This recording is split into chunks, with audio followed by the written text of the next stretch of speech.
In front of me is OnePlus Pad 3, and today I would like to show you how you can select and delete multiple photos at once.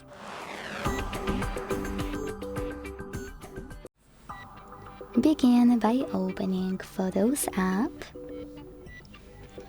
and tapping on Photos or Albums on the left. When you find all of your pictures to get rid of, hold one of them. And to select multiple right away, click on all of those icons at the top right corners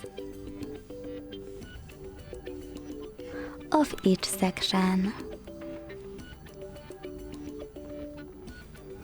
If you want to keep some of those photos, tap on the chosen ones, and to get rid of the rest, use the delete button at the bottom.